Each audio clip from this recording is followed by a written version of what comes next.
أعوذ بالله من الشيطان الرجيم. بسم الله الرحمن الرحيم. يا أيها الذين آمنوا إذا تداينتم بدين إلى أجل مسمى فاكتبوه وليكتب بينكم كاتب بالعدل ولا يأب كاتب أن يكتب كما علمه الله فليكتب وليملل الذي عليه الحق وليتق الله ربه ولا يبخس منه شيئا فإن كان الذي عليه الحق سفيها أو ضعيفا أو لا يستطيع أن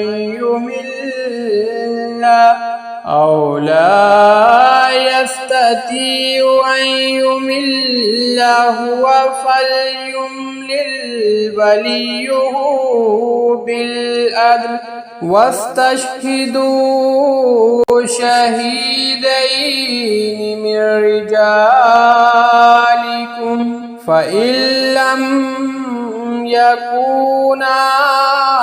رجلين فرجل وامرأتان ممن ترضون من الشهداء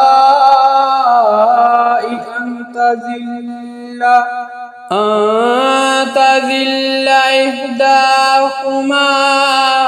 فتذكر إحداهما الأخرى ولا يأبى الشهداء إذا ما دعوا ولا تسأموا أن تكتبوه صغيرا أو كبيرا إلى أجله ذلكم أقسط عند الله وأقوم للشهادة وأدنى ألا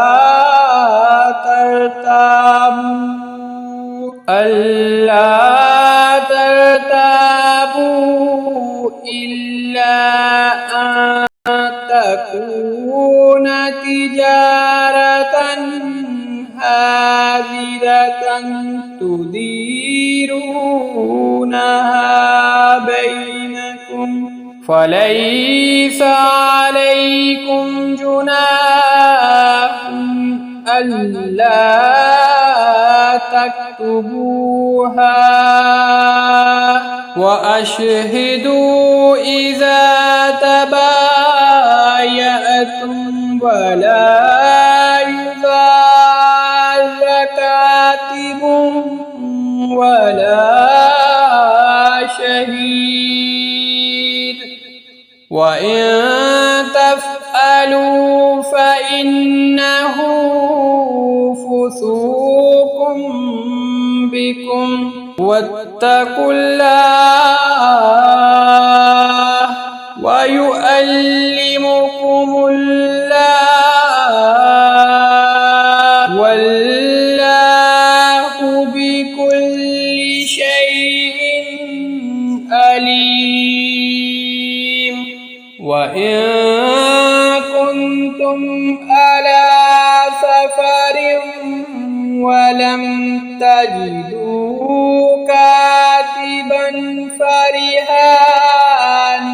مقبوضا فإن أمن بعضكم بعضا فليؤد الذي اؤتمن أمانته وليتق الله ربه ولا تكتموا الشهادة ومن يكتمها فإنه آثم قلبه والله